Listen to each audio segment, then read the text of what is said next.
या बातमीपत्राचे प्रायोजक आहेत pro rich look skin and hair studio. नमस्कार, पोलीस माझा न्यूजच्या बातमीपत्रात आपलं मनापासून स्वागत। पाहूयात काही विशेष घडामोडी।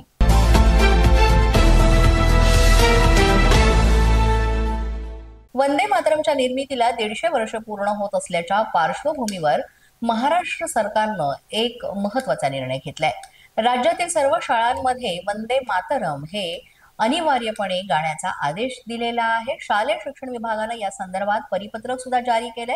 राज्य सरकारच्या या आदेशाला समाजवादी पक्षाचे मुंबईतील आमदार अब्बू आझमी आणि भिवंडी पूर्वचे आमदार रईस शेख यांनी मात्र जोरदार विरोध दर्शवलाय। गुणवत्तापूर्ण शिक्षणाऐवजी सरकारनं धार्मिक मुद्दे आणून राष्ट्रीय स्वयंसेवक संघाचा सांस्कृतिक अजेंडा रोखण्याचा प्रयत्न चालवल्याचा आरोप या दोन्ही आमदारांनी केलेला आहे।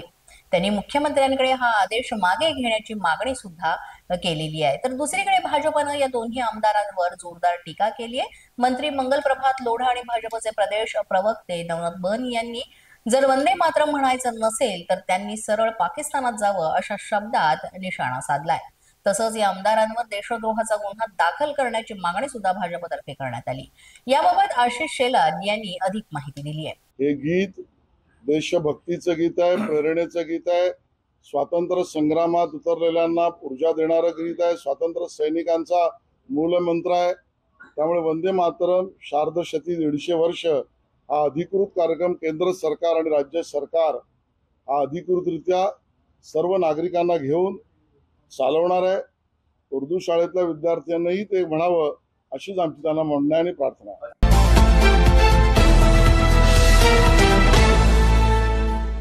कोथरूडमधील गोळीबार प्रकरण, नाना पेठेतील टोळी युद्धातून भर दिवसात झालेल्या खुनाच्या घटनांच्या पार्श्वभूमीवर शहरातील कायदा सुव्यवस्था अबाधित राखण्यासाठी पोलीस आयुक्त अमितेश कुमार यांनी टोळ्यांचे म्होरके साथीदारांविरोधात कडक कारवाई करण्याचे आदेश दिलेले आहेत। कोथरूडमध्ये निलेश घायवळ, गजानन मारणे, बंडू आंदेकर, टिपू पठाण या टोळ्यांना होणारी आर्थिक रसद तोडण्याचे आदेश सुद्धा देण्यात आले आणि त्यानुसारच या टोळ्यांच्या आर्थिक व्यवहारांची आता पोलिसांकडून कसून चौकशी करण्यात येणार असून प्राप्तिकर विभागाला याबाबतची माहिती दिली जाणार आहे। शहरातील संघटित गुन्हेगारी टोळ्यांच्या कारवायांना चाप लावण्यासाठी पोलीस आयुक्तालयात नुकतीच बैठक पार पडली आणि या बैठकीमध्ये पोलीस आयुक्त अमितेश कुमार यांनी गुंड टोळ्यांचा बिमोड करण्याचे आदेश दिले आणि या टोळ्यांचे म्होरके साथीदारांवर कठोर कारवाई करा, त्यांच्या आर्थिक व्यवहारांची सखोल चौकशी करा, गुंडगिरी दहशतीच्या बळावर जमवलेली बेकायदा मालमत्तेची माहिती संकलित करा आणि ही माहिती प्राप्तिकर विभागाला पाठवा असे आदेश पोलीस आयुक्तांनी दिलेले आहेत। आणि या आदेशानुसार आता निलेश घायवळ, गजानन मारणे, बंडू अंदेकर, टिपू पठाण या आणि इतर गुन्हेगारांवर पोलिसांकडून विशेष लक्ष दिलं जाणार आहे आणि त्यांच्या मालमत्तांची सुद्धा चौकशी केली जाणार आहे। याबाबतची माहिती प्राप्तिकर विभागाला दिली जाणार आहे। त्यामुळे गुन्हेगारांची आर्थिक रसद तोडण्यात येणार आहे आणि त्याच दृष्टीनं हे महत्त्वाचं पाऊल उचलण्यात आलंय।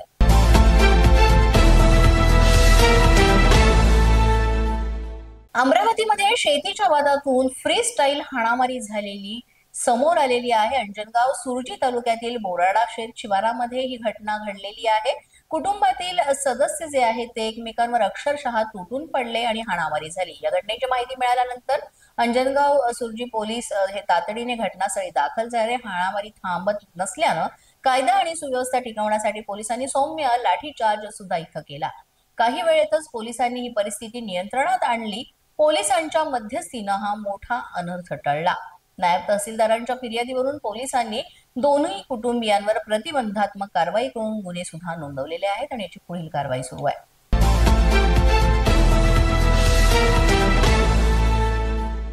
पोलीस माझा न्यूजच्या बातमीपत्रात वेळ झाली एका छोट्याशा विश्रांतीची। पाहत रहा पोलीस माझा न्यूज। या बातमीपत्राचे प्रायोजक आहेत pro rich look skin and hair studio.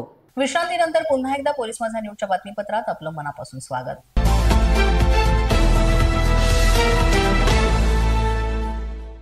बातमी कोल्हापूर येथून आहे। कोल्हापुरामध्ये एका टोळक्याकडून आक्षेपार्ह स्टेटस ठेवून दहशत माजवण्याचा प्रयत्न करण्यात येत होता।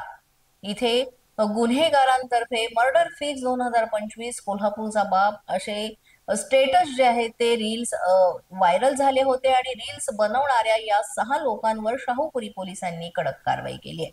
विवेकानंद कॉलेजच्या बाहेर रुबाबात फिरणाऱ्या या टोळक्याला तिथंच उठाबशा काढायला सुद्धा पोलिसांनी लावलं आणि पोलिसांनी एका क्षणात त्यांचा रुबाब उतरवला।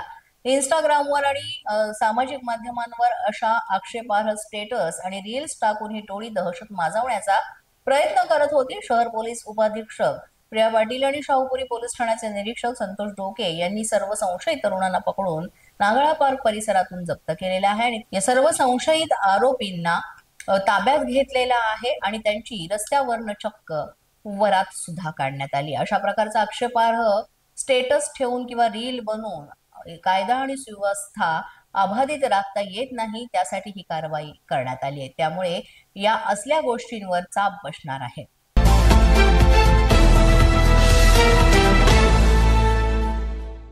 मुख्यमंत्री देवेंद्र फडणवीस यांनी विश्वचषकावर आपलं नाव कोरणाऱ्या महिला क्रिकेट संघाचं कौतुक केलेलं आहे. या क्रिकेटपटूंचे मुख्यमंत्री देवेंद्र फडणवीस यांनी अभिनंदन केले. तसंच आगामी काळामध्ये क्रीडा विश्वात भारत आपला वेगळा ठसा उमटवेल असा विश्वास त्यांनी व्यक्त केला. देवेंद्र फडणवीस यांनी आपल्या संदेशात म्हटलंय की भारतीय संघ जो आहे महिलांचा, त्यांनी अतिशय गौरवास्पद कामगिरी केलेली आहे आणि त्यांचा सत्कारही केला जाणार आहे. त्याबरोबरच मुंबईतले राज्यातले काही खेळाडू आहेत त्यांना विशेष बक्षीस सुद्धा देण्यात येणार आहे असं मुख्यमंत्री देवेंद्र फडणवीस यांनी सांगितलं. उत्कृष्ट खेळ करत विश्वचषक त्यांनी पटकावलेला आहे. गेल्या काही वर्षात सर्वच क्रीडा प्रकारात आपले युवा खेळाडू उच्च दर्जाच्या खेळाचं प्रदर्शन करत असून आगामी काळात सुद्धा भारत क्रीडा विश्वात आणखी नाव कमावेल तर या असं म्हणत त्यांनी मनपूर्वक अभिनंदन केलंय आणि त्यांच्या पुढील वाटचालीला शुभेच्छा दिल्यात. महिलांच्या चमूने वर्ल्ड कप जिंकून जी दैदिप्यमान कामगिरी केलेली आहे त्याबद्दल मंत्रिमंडळाने अभिनंदनाचा प्रस्ताव पारित केलेला आहे. त्याचप्रमाणे आपल्या महाराष्ट्रातल्या 3 खेळाडू ज्याच्यामध्ये स्मृती मानधना आहे, ज्याच्यामध्ये जेमिमा रॉड्रिक्स आहे, ज्याच्यामध्ये राधा यादव आहे, या तिन्ही खेळाडूंचा सत्कार हा राज्य सरकारच्या वतीनं केला जाईल आणि आपल्या धोरणानुसार त्यांना कॅश प्राइज देखील त्या ठिकाणी दिलं जाईल आणि सर्व परीने त्यांनी जो काही या ठिकाणी भारताची मान उंच केलेली आहे त्या संदर्भात सर्व प्रकारे त्यांचा सन्मान करण्याचा निर्णय आज आपण घेतलेला आहे. पोलीस माझा न्यूजच्या बातमीपत्रात आज इतकंच. तुम्हाला आमचं बातमीपत्र कसं वाटतंय याबाबत अवश्य अभिप्राय कळवा. यासाठी पोलीस माझा न्यूजचं युट्यूब चॅनल सबस्क्राईब करा. तसंच आमचं फेसबुक, इंस्टाग्राम आणि ट्विटर अकाउंट फॉलो करा. अधिक माहितीसाठी आमच्या www.policemazhanews.com या वेबसाईटला भेट द्या. आमचे अधिकृत प्रतिनिधी व्हायचं असेल तर स्क्रीनवर दिलेल्या क्रमांकांवर आजच संपर्क साधा. आजच्या बातमीपत्रात इतकंच. पुन्हा भेटूया पुढील बातमीपत्रात. तोपर्यंत पाहत रहा पोलीस माझा न्यूज.